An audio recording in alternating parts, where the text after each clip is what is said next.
अस्सलाम वालेकुम। इस वीडियो में हम लोग टॉपिक कवर करेंगे कंपाउंड इंटरेस्ट का। अब कंपाउंड इंटरेस्ट हमारे पास कौन सा इंटरेस्ट होता है? The interest that is calculated, paid और receive during the accumulated amount of investment is known as compound interest. मतलब हमारे पास वो इंटरेस्ट जिसके लिए हमारे पास हर पर्टिकुलर टाइम पीरियड पर वो इंटरेस्ट बढ़ता रहता है। मतलब अगर मैं किसी को कोई पैसे दे रहा हूँ, किस जैसे मैंने 1000 रुपये दिए किसी को और उस पर इंटरेस्ट मैंने बता दिया कि भाई मैं 1000 रुपये तुम्हें दे रहा हूँ 3 साल के अरसे के लिए और पर एनम जो 5% इंटरेस्ट है। तो 5% जो इंटरेस्ट है वो पहले साल पर 1000 का 5% लगेगा। फिर 1000 का 5% जैसे हमारे पास आता है 50, तो सेकेंड ईयर पर जो हमारे पास 5% इंटरेस्ट लगेगा वो 1000 का नहीं लगेगा, वो 1050 का लगेगा। मतलब 1050, क्योंकि अब टोटल अमाउंट हमारे पास 1050 हो गई है। तो सेकेंड ईयर में हमारे पास जो इंटरेस्ट लगेगा वो 5% लगेगा, लेकिन किस अमाउंट पर लगेगा? 1050 रुपीज़ पर। इसी तरीके से फिर 1050 रुपीज़ का 5% निकाला जाएगा, तो वो हमारे पास कितना होगा? 52.5 रुपीज़। फिर तीसरे साल के अरसे में हमारे पास 5% जो निकाला जाएगा वो कितनी अमाउंट का निकाला जाएगा? 1050 प्लस 52.5। इसका क्वेश्चन हम लोग जब करेंगे तो ज़्यादा अच्छे से समझ में आ जाएगा। तो कंपाउंड इंटरेस्ट का हमारे पास क्या फॉर्मूला होता है? S of N is equals to principal amount into 1 plus interest rate की पावर एन। अब यहाँ पर पी हमारे पास principal amount, I interest rate और एन हमारे पास नंबर ऑफ इंटरवल। तो एक सवाल करते हैं जिससे हमारे पास अच्छे से समझ में आ जाएगा। बोल रहे हैं कि एक इंजीनियर ने बोरो करे 1000 रुपये कहाँ से? आर्क यूनियन कंपनी से। कितने इंटरेस्ट रेट पर? 5% इंटरेस्ट रेट जो पर ईयर है, कंपाउंड इंटरेस्ट है। Compute total amount due after 3 year, मतलब हर 3 साल के बाद उसको कितने पैसे देने हैं। तो सबसे पहले ईयर 1 पर हम लोग कैलकुलेट कर लेते हैं इंटरेस्ट रेट। तो इंटरेस्ट रेट कैलकुलेट करने का फॉर्मूला हमें पता है क्या होता है? Principal amount multiply by interest rate multiply by number of interval. तो 1 साल के अरसे में एन हमारे पास 1 हो गया, तो 1000 मल्टीप्लाई बाय 5%। परसेंटेज से डेसिमल जाना था तो 100 से डिवाइड मल्टीप्लाई बाय 1, तो 50 रुपीज़ आ गया। तो 1 साल के बाद उसको कितने रुपए देने?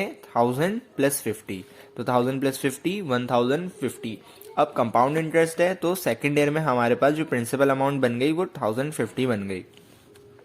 तो 1050 मल्टीप्लाई बाय 5% मल्टीप्लाई बाय 1 साल का ही अरसा है, क्योंकि ईयर 2 मतलब 1 साल ही है, पिछले साल तो कैलकुलेट कर लिया। तो इसका क्या इंटरेस्ट आया? 52.5।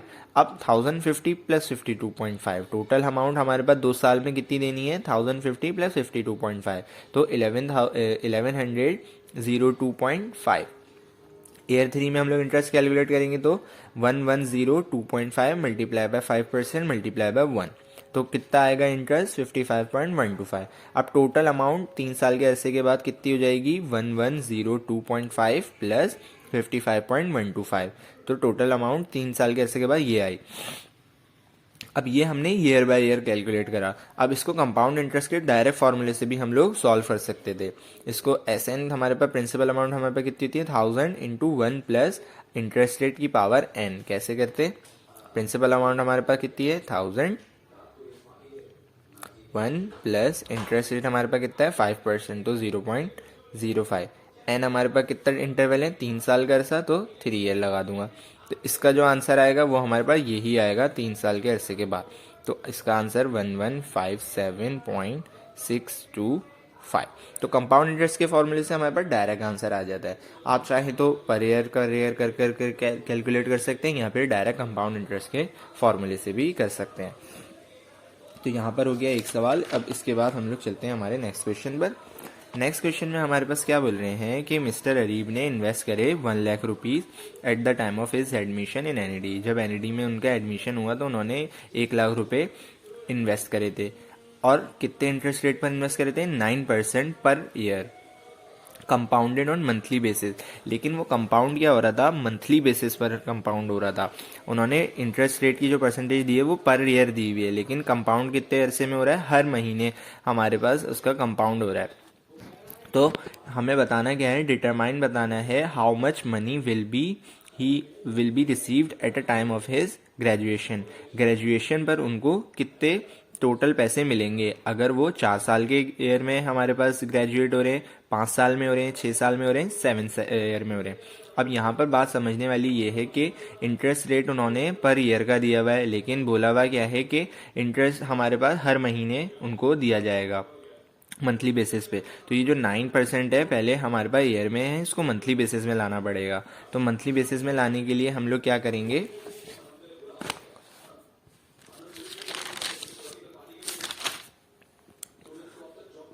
यहाँ पर हमने इंटरेस्ट रेट कितना था, 9% था, लेकिन पर ईयर था।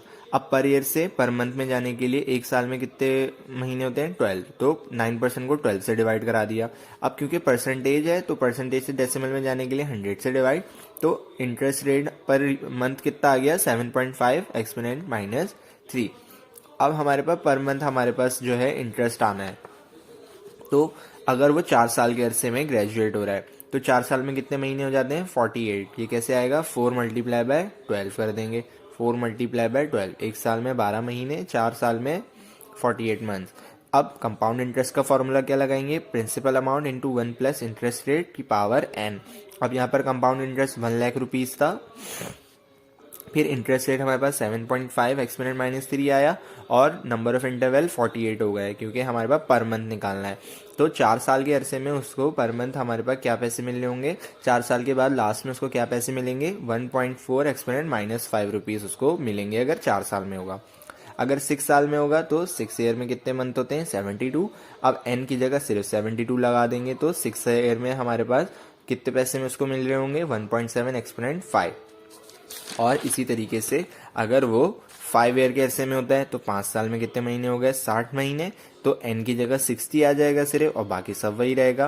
तो हमारे पास 5 साल में अगर वो ग्रेजुएट होता है तो उसको कितने पैसे मिलेंगे, 1.56 एक्सपोनेंट 5। इसी तरीके से 7 ईयर के अरसे में उसको कितने पैसे मिल रहे होंगे, 7 ईयर में 84 मंथ्स होते हैं तो n की जगह 84 आ जाएगा और उसको कितने पैसे मिल रहे होंगे, 1.8 एक्सपोनेंट -5 रुपीज़। तो यहाँ पर ये वाला सवाल भी हमारे पास ख़त्म हो गया है। अब एक और क्वेश्चन हम लोग करते हैं, उससे हमारे पास और अच्छे से समझ में आ जाएंगी चीज़ें। अब यहाँ पर एक सवाल हमारे पास क्या दिया हुआ है कि मिस्टर अरीब ने इन्वेस्ट करे 2 लाख रुपए जब उनका एडमिशन हुआ एनईटी में, और उस वक्त इंटरेस्ट रेट कितने परसेंट था, 7.2 पर ईयर था, कंपाउंडेड ऑन मंथली बेसिस। लेकिन कंपाउंड हमारे पास क्या किया, मंथली बेसिस। अगर यहाँ पर लिखा हुआ आ जाए ना कि कंपाउंड मंथली बेसिस पे करना है और हमारे पास इंटरेस्ट रेट पर ईयर दिया हुआ हो, तो इंटरेस्ट रेट को पहले मंथली बेसिस में आप लोग कन्वर्ट करना पड़ेगा। अब हमें क्या करना है कि वो बोल रहे हैं कि he wishes to buy a car costing ₹6.5 lakh at the time of his graduation. वो चाह रहे हैं कि भाई 6.5 लाख की गाड़ी उनको मिल जाए, खरीद लें वो जब उनकी ग्रेजुएशन हो। अब हमें बताना है determine how long should be he continue to study in NED.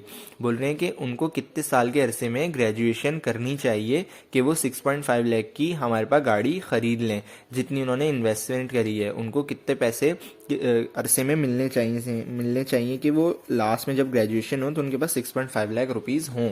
तो ये कैसे करेंगे, सबसे पहले तो इंटरेस्ट रेट को मंथली बेस में हम लोग ले आते हैं। तो हम लोगों ने क्या करा, 7.2% था पर ईयर, पर मंथ में हम लोग गएंगे तो हमारे पास क्या आ जाएगा, इंटरेस्ट रेट 6 एक्सपोनेंशियल -3। अब हमारे पास कंपाउंड इंटरेस्ट का फॉर्मूला हमें पता है। वो बोल रहे हैं कि भाई एस जो एन है हमारे पास कंपाउंड इंटरेस्ट 6.5 लाख आना चाहिए। 6.5 लाख की गाड़ी है ना, तो एस एन की जगह हम लोग क्या लिख देंगे, 6.5 लाख। प्रिंसिपल अमाउंट की जगह 2 lakh, 1 as it is, I interest rate आ गया। और एन हमें फाइंड आउट करना है। एन हमारे पास क्या है, वो कितना अरसा, मतलब number of interval find out करने हैं ना, कि कितने टाइम के लिए उसे रुकना चाहिए एडमिशन एनईडी में ग्रेजुएशन के लिए। तो हमें एन फाइंड आउट करना है। तो मल्टीप्लाई हो रहा है, डिवाइड हो जाएगा। 1 + 6 एक्सपोनेंशियल -3 किया, 1.006 की पावर n आ गया। इसको डिवाइड कराएंगे 3.25 आ जाएगा और 1.006 की पावर n। अब यहाँ पर क्योंकि n लगा हुआ है तो अप्लाई करेंगे ln बोथ साइड पर, बोथ साइड ln अप्लाई करा। यहाँ पर एक प्रॉपर्टी लग गई ln की, n हमारे पास अगर पावर में होता है तो n ln के बराबर में मल्टीप्लाई हो जाता है, तो वो प्रॉपर्टी लगा दी।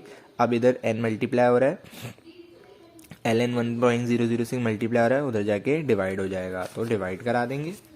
डिवाइड कराने के बाद n हमारे पास कितना आ रहा है, 197.03 मंथ्स। तो उसको इतने मंथ के लिए रुकना है ग्रेजुएशन करने के लिए, ताकि उसके पास 6.5 लाख रुपीज़ हों उसकी ग्रेजुएशन पर।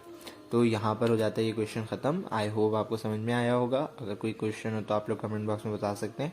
Thank you so much and अल्लाह हाफिज़।